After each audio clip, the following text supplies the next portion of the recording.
Me alegra mucho poder acompañarlos en esta ocasión para poder compartir con ustedes una porción valiosa y hermosa de la palabra de Dios que el Señor nos ha dejado para nuestro crecimiento espiritual. Quiero compartir el versículo uno de los versículos más conocidos de la Biblia.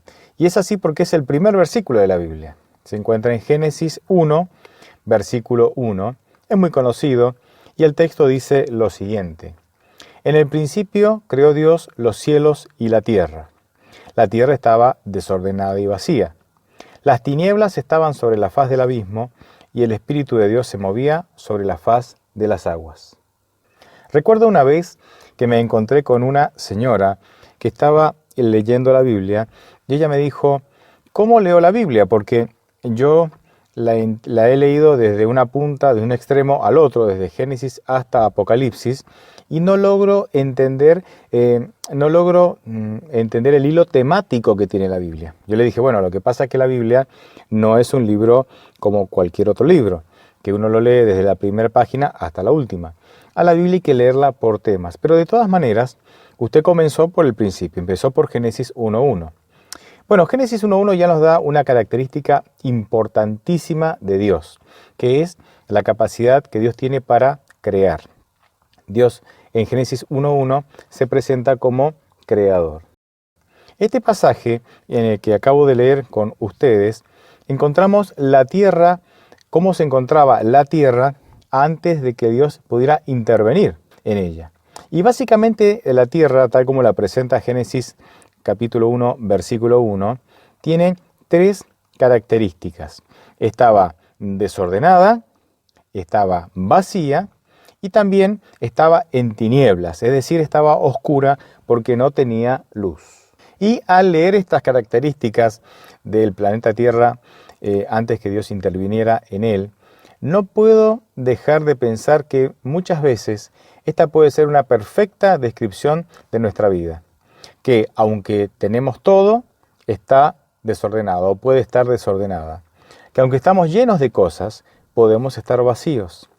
Y que aunque somos cristianos por decisión propia o por herencia, porque heredamos esa religión de nuestra familia, de nuestros padres, aún así vivimos en oscuridad, aunque Jesús es la luz del mundo.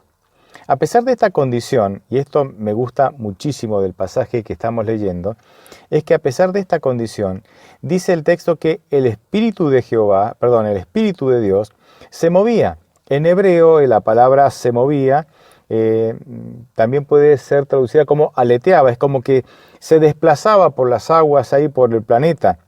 En otras palabras, y si esto lo aplico a mi vida, no importa que tu vida sea un caos o haya un caos en tu vida, no importa que haya desorden y que estés vacío, que haya un vacío en tu vida, el Espíritu de Dios no te abandona. El Espíritu de Dios está presente en tu vida y en la mía. ¿Para qué? Para generar una transformación, para generar un cambio.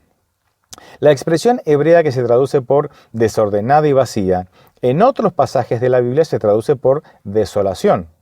Y también en otros pasajes de las Escrituras se traduce por vanidad. Tu vida hoy puede estar llena de desolación y llena de vanidad, pero Dios sigue allí, porque Dios tiene un plan para vos. Salmo 139, del 7 al 12, dice, ¿A dónde me iré de tu espíritu? ¿Y a dónde huiré de tu presencia? Si subiera a los cielos, allí estás tú. Y si en el Seol hiciera mi estrado, allí estás tú. Si tomara las alas del alba y habitara en el extremo del mar, aún allí me guiará tu mano y me asirá tu diestra. Si dijera, ciertamente las tinieblas me encubrirán, aún la noche resplandecerá alrededor de mí.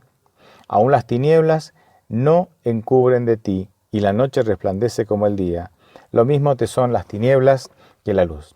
Me encanta esta porción del Salmo 139, porque hay una expresión muy linda, muy interesante, que dice que si yo tomara las alas del alba y habitara en el extremo del mar, o si me fuera al Seol, digamos, a lo más profundo, dice, allí estás tú. Es más, dice el versículo 10, tu mano me guiará y tu mano me sostendrá. Qué interesante, porque aquí la idea clara que nos deja el versículo es que hay alguien que está huyendo de Dios.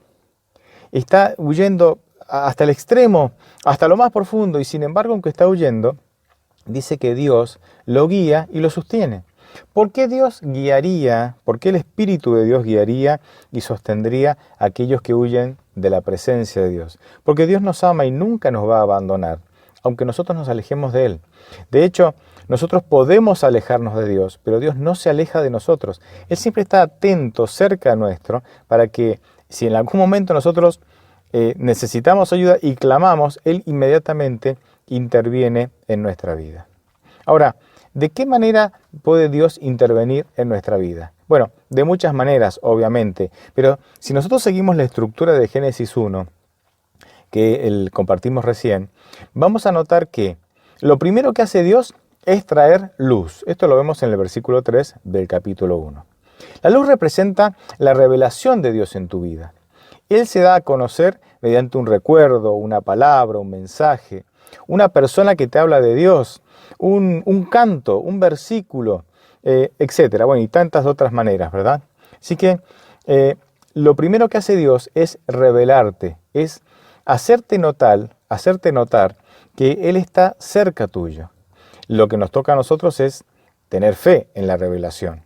Entonces, lo primero que hace Dios es traer luz a tu vida, sacarte de las tinieblas del pecado, de la oscuridad del pecado, de la oscuridad del ambiente donde estás viviendo, y Él se revela a ti y eso trae luz a tu vida. Lo segundo que hace, siguiendo la misma estructura de Génesis 1, es lo que hace Dios es organizar lo que ya está, lo que ya tenés. Porque en el relato de la creación, notamos que Dios, entre el versículo 6 al 10 del capítulo 1 de Génesis, lo que hace es organizar lo que ya estaba creado. Hace que el agua baje y de esa manera queda formado el cielo o el firmamento. Y ahora que el agua está abajo, la separa de la tierra seca y la tierra queda descubierta. Y al conjunto de aguas los llama mares. En otras palabras, una vez que has aceptado la revelación de Dios y que te has animado a pedir ayuda, Dios comienza a organizar tu vida, comienza a ordenarla. Qué interesante, ¿no? Dios se revela, vos aceptás su presencia y entonces Dios comienza a ordenar tu vida. Pero en tercer lugar, y este es un paso importantísimo, lo vemos que este paso lo hemos reflejado entre el versículo 11 y 27 de Génesis 1, Dios crea lo necesario en el planeta Tierra para que haya vida en abundancia. Crea las plantas, los animales, los astros, las estrellas, etc. En otras palabras, si aplicamos esto a nuestra vida, Dios comienza a llenar ese vacío que había en nuestra vida, que hay en tu vida y que hay en tu existencia. De tal manera que ahora podés tener una vida totalmente plena. Qué interesante, los mismos pasos que el Señor ha seguido para crear este planeta, puede hacerlos o puede seguirlos, puede cumplirlos en nuestra vida para que tengamos una vida llena de abundancia y tengamos una vida plena en Cristo Jesús. Bueno, ¿qué debemos hacer nosotros? ¿Cuál es el papel que desarrollamos, la función que desarrollamos en todo esto? Bien, lo que nosotros tenemos que hacer es confiar en Dios, porque a Él no le asusta tu caos, ni tu vacío, ni tu desorden. A veces nuestra vida es tan desastrosa, hemos caído tan bajo, nos hemos alejado tanto de Dios, que pensamos que ya no tenemos solución. Tranquilo, tranquila, tu caos, tu vacío y tu desorden no asusta a Dios. Fíjate, Isaías 43:13 dice, aún antes que hubiera día, yo era. Es decir, Dios existe antes de tus problemas. Tus problemas no sorprenden a Dios. Por eso, si lo pones en primer lugar, Él puede con tu vida. Vos no podés, yo tampoco, pero Dios sí puede. El secreto es poder reconocer, es poder ser humildes y reconocer que necesitamos ayuda y de esa manera pedir ayuda a Dios, ponerlo en primer lugar, darle a Dios el lugar que le corresponde en nuestra vida y te aseguro que Él va a marcar una gran diferencia. Él transformará, Él creará para darte lo que necesitas, Él ordenará tu vida y la llenará de luz. Pero, y siempre hay un pero este es un pero positivo. ¿Por qué? Porque Dios crea y transforma con un propósito. Cada parte de la creación tenía un propósito. El mar tenía un propósito, los animales tenían un propósito, el ser humano tenía un propósito, el firmamento, el cielo, las plantas, todo cumplía con un propósito. Así que Dios nos ha creado, Dios puede volver a recrear nuestra vida, como veníamos diciendo, pero lo hace con un propósito. ¿Cuál es ese propósito? Bueno, el propósito personal de cada uno lo podemos descubrir en comunión con Dios. Es decir, en la medida que yo voy poniendo a Dios en primer lugar, me relaciono con Él a través de la oración, de la palabra de Dios, testificando de por lo que Él hace por mí. Es una manera hermosa también de fortalecer y alimentar nuestra relación con Dios. En la medida que yo voy teniendo una relación íntima con Dios, Él puede revelarme sus propósitos, los propósitos personales y específicos para mi vida. Pero hay por lo menos dos propósitos generales que se aplican para todos los seres humanos aquí en el planeta Tierra. El primero está en 1 Corintios 10:31. El texto dice: así que, si ustedes comen o beben o hacen alguna otra cosa, háganlo todo para la gloria de Dios. Qué texto hermoso, me encanta este texto. Todo lo que hacemos, todo lo que miramos, la manera, todo, comemos, vestimos, cómo gastamos el dinero, los valores, todo, de alguna manera, tiene que ser para la gloria de Dios. Dios nos ha creado para que nosotros glorifiquemos su nombre. ¿Qué es glorificar el nombre de Dios? Glorificar es exaltar las virtudes del carácter de Dios. Y miren que Dios tiene muchísimas virtudes. Glorificar a Dios es exaltar esas virtudes a través de nuestra vida. ¿Cuál es el segundo propósito? Bien, el segundo propósito está en Salmos 2:11, o sea, capítulo 2, versículo 11, y dice: sirvan al Señor con reverencia y ríndanle culto con temor reverente. Servir a Dios es el segundo gran propósito que el Señor nos ha dejado. Servirlo con los talentos o las capacidades que el Señor nos ha dado. Y recuerden, según la parábola de los talentos de Mateo 25, cuando nosotros servimos a Dios con los talentos, con las capacidades que Él nos ha dado, Él puede darnos nuevas capacidades. Esto lo vemos claramente en la parábola.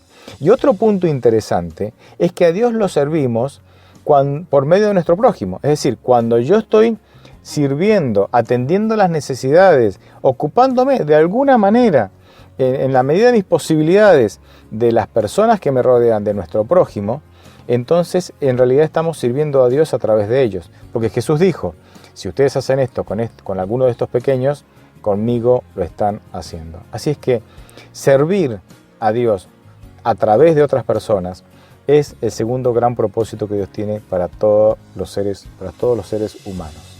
Bien, yo los invito para que podamos acercarnos a Dios, para que vayamos a Dios con nuestro caos, con nuestros vacíos, con nuestro desorden, con nuestra vida hecha un desastre o como quiera que esté. El Señor puede transformar nuestra vida. Y así como creó el planeta Tierra y todo lo que tiene de la nada, porque esa es la capacidad única que tiene Dios. Él crea no desde la materia existente, sino de la nada. Así puede renovar nuestra vida para que tengamos una vida plena en Cristo Jesús. Ojalá le demos esa oportunidad a Dios. Que Dios te bendiga mucho.